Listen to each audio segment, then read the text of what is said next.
Bonjour les amis, alors bienvenue sur ce nouvel épisode de mon podcast Se libérer du passé pour pouvoir dire oui à la vie.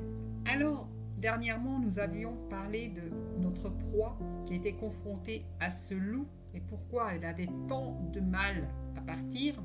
Eh bien on va voir un petit peu aujourd'hui plus en détail comment cette proie va pouvoir peu à peu se libérer de cette emprise. Pourquoi ? Parce qu'elle est face à ce loup qui parfois lui fait peur, qui fixe ses propres règles du jeu. Elle sait que si elle désobéit, elle sera punie d'une façon ou d'une autre.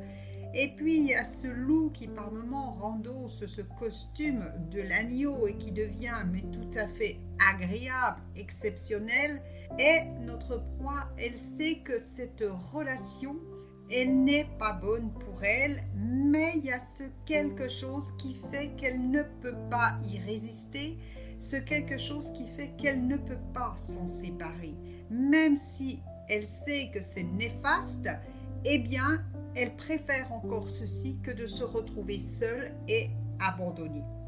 Alors, c'est sûr que on le sait, quand on est dans une relation toxique, et qui plus est lorsque l'on est dans la dépendance affective, la dépendance amoureuse, on va être dépendant de cette personne, tant au comportement toxique et peut-être nuisible pour notre épanouissement, mais ce qui se passe, c'est que je suis addict, je suis accroché. Donc, il va être nécessaire de se désintoxiquer pas à pas. Alors, comment on va faire ? C'est sûr que ce mot désintoxication, il peut vous faire peur, c'est un mot fort, mais donc notre proie, elle va vivre ce que l'on appelle un sevrage émotionnel. Elle est dans cette dépendance affective et ce loup lui a fait subir tant de choses que quelque part elle se sent encore plus fragilisée. Ça va se passer de la même façon que si on avait affaire à une dépendance vis-à-vis de l'alcool. L'alcoolique sait très bien que ce n'est pas bon pour sa santé. Peut-être que son médecin lui en a même dit qu'il fallait arrêter, mais il en a besoin. Il est dépendant et il va ressentir ce manque. Il va ressentir ce bien-être que lui procurait l'alcool. Il va exactement se passer la même chose avec notre proie. Elle le sait que cette relation n'est plus bonne pour elle, pour son corps, pour sa santé, mais elle ne peut pas se séparer de ce loup. Elle a besoin de ce loup qui parfois la sécurise et la caresse dans le sens du poil. Et ce qui se passe aussi, c'est que quand elle n'est plus au contact de ce loup, eh bien, elle va se rappeler ces moments paradisiaques, idylliques. C'est-à-dire que ça aura tellement généré de l'émotion à ce moment-là que le cerveau le garde en mémoire. Vous savez que l'émotion est 5000 fois plus puissante que les mots, donc ça aura déchargé en elle une telle dose de sérotonine qu'elle va vouloir avoir besoin de cet instant-là, comme si elle avait besoin de reprendre son shoot. Alors, comme dans tous les sevrages, eh bien, il va vraiment falloir y aller progressivement. Et il se peut bien que notre proie fasse plusieurs démarrages de la rupture. Ça ne se passe pas comme ça à la première fois. Quand elle aura pris conscience que ces troubles physiques, voire psychologiques, ne viennent pas seulement d'elle-même, mais aussi de son environnement, dans lequel elle évolue, elle aura déjà fait un premier pas vers le changement parce que elle va arrêter de se croire responsable de tout. Elle va comprendre tout d'un coup qu'elle est une victime et qu'elle a été traitée en objet pendant des mois, des semaines, des années, voire des décennies. Ceci va lui permettre de déculpabiliser, de se responsabiliser et commencer à poser des actions vers sa libération. Comme elle est très intelligente aussi, notre proie, elle va se rendre compte, elle va comprendre que c'est pas possible qu'elle soit responsable et coupable de tout ce que ce loup lui a fait croire. Rappelez-vous les fables de La Fontaine. Et si toutefois elle vient à se remémorer cette fable du loup et de l'agneau. Nous avons ce loup qui boit sagement dans l'eau de la rivière, et nous avons ce loup qui arrive. Alors le petit agneau déjà est très apeuré et le loup lui dit « Qui te rend si hardi de troubler mon breuvage ?» dit cet animal plein de rage. « Aussi, répond l'agneau, que votre majesté ne se mette point en colère. En aucune façon je ne puis troubler sa boisson. Si tu la troubles, et si ce n'est toi, c'est donc ton frère. On me l'a dit, il faut que je me venge. » Eh bien, notre victime à nous, elle est à l'image de ce petit agneau qui boit sagement dans le courant de la rivière. Que lui reproche le loup? Mais il lui reproche de boire de l'eau, il lui reproche de vivre tout simplement.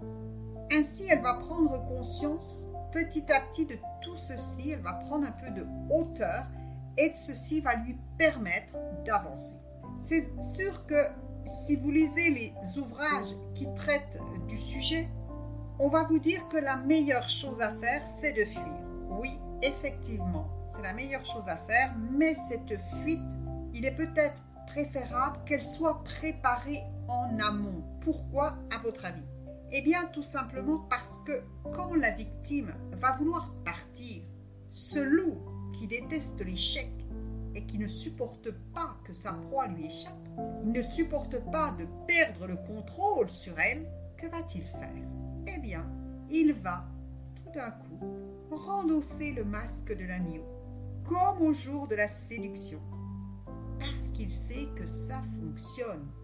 Et si c'est dans le domaine sentimental, il va apparaître tout apeuré, tout grelottant, désemparé, car lui aussi est dans les peurs abandonniques. Et à ce moment-là, il va dire à sa proie que c'est la femme de sa vie, ou l'homme de sa vie, si on a affaire à une louve, que sans elle, sans lui, il ou elle ne peut plus vivre, qu'il a tout perdu. Et il va même lui faire du chantage au suicide, que pour elle, il est prêt à tout, à changer complètement, et que jamais il n'a aimé comme il l'aime. Et puis, nous avons à côté de ce loup notre victime. N'oubliez pas, elle a le don de l'empathie et de la bienveillance. Qu'est-ce qu'elle va faire?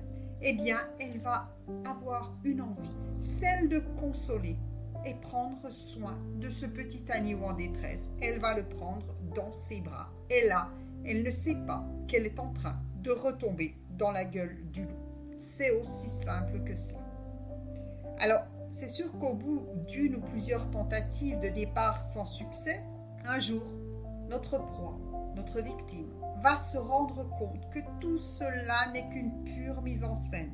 Ce loup joue avec elle et que chasser le naturel, elle comprend qu'il revient au galop. Ce loup ne tient pas sur la longueur. Et là, peut-être parce qu'il y aura une goutte d'eau qui va faire déborder la coupe ou d'importants signaux d'alarme de son corps, elle va décider de partir définitivement. Mais ce qu'elle ne sait pas encore, c'est que notre loup ne supporte pas l'échec et ne supporte pas que sa proie lui échappe. Alors, qu'est-ce qu'il va faire? Il va tout faire pour se venger. Il va donc la poursuivre jusqu'à l'épuisement, elle qui est déjà exténuée. Il va la harceler, il va la surveiller, il va veiller sur elle pour revenir dans sa vie au moindre signe de faiblesse, à la moindre occasion où elle manquera de vigilance. Rappelez-vous l'histoire que je vous avais racontée dans un épisode précédent avec Lucie. La fuite, oui, mais rien ne sera facile. Autant le savoir, surtout lorsqu'on est confronté à des loups experts, de véritables professionnels qui excellent dans l'art de manipuler. Dans la majeure partie des cas, on le sait, c'est très souvent la victime qui prend la décision de rompre. Et ce qui va se passer, c'est que ce loup va retourner la situation à son avantage en se faisant passer pour la victime d'une personne qui l'abandonne ou d'une grande manipulatrice, d'une dépressive, d'une hystérique. Et ce qui va se passer et qui va être très dur à vivre pour la victime, c'est qu'on va le croire lui. Voilà. Et elle va subir une double peine.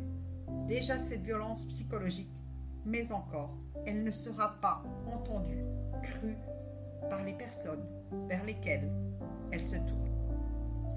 S'il y a des louveteaux issus de cette union, alors le loup va adopter le masque d'un papa tout à fait triste, d'un papa qui déprime.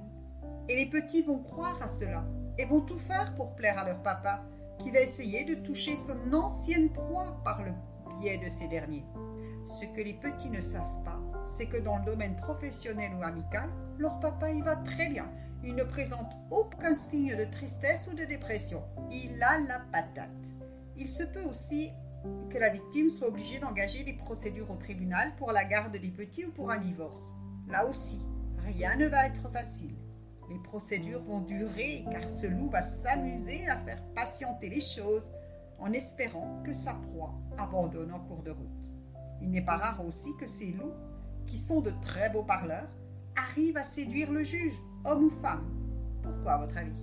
Eh bien, lorsqu'un juge qui n'a pas été formé sur ce type de comportement, lorsqu'il voit arriver un loup tout à fait sécurisant, avec peut-être un bon statut social, qui fait des promesses et qui apparaît comme le père ou la mère idéale, exemplaire, et à côté de lui une victime, fatiguée, en colère, révoltée, le juge peut alors se demander qui est la personne la plus à même pour s'occuper des enfants et avoir la garde. Est-ce que c'est cette victime épuisée ou ce loup, cette loup tout à fait sécurisant? N'oublions pas que ce que veut montrer à tout prix ce loup, c'est la normalité. Il veut paraître comme quelqu'un de tout à fait normal, d'irréprochable. Alors oui, c'est un travail de longue haleine pour la proie, pour la victime qui va être amenée à mettre en place toutes ces démarches. C'est un véritable parcours de combattant. Mais on y arrive, ça c'est sûr. Dans le prochain épisode, je vous parlerai de mon guide en 7 étapes qui va permettre à la victime de se libérer émotionnellement de l'impact de cette relation et qui va pouvoir petit à petit, pas à pas, retrouver toute son autonomie. Voilà. Alors, j'espère que ce petit épisode de mon podcast vous permettra de mieux comprendre si vous êtes confronté, si vous êtes dans cette période, la transition. Peut-être que vous avez fait plusieurs rechutes, peut-être que vous êtes en train de fuir cette emprise. Eh bien, gardez espoir, c'est ça qui est important. Mettez votre focus sur l'endroit où vous voulez aller et vous allez voir que vous allez parvenir à retrouver votre autonomie affective et votre sérénité. Voilà, n'oubliez pas de partager cet épisode si vous pensez que ça peut aider quelqu'un. Si vous êtes victime de violences psychologiques, de violences verbales, voire physiques, n'oubliez pas que vous avez un numéro gratuit à votre écoute, 7 jours sur 7, 24 heures sur 24, qui est le 3919. Voilà les amis, je vous souhaite une excellente journée et je vous dis à tout bientôt sur un prochain épisode de mon podcast. Allez, ciao, bye bye.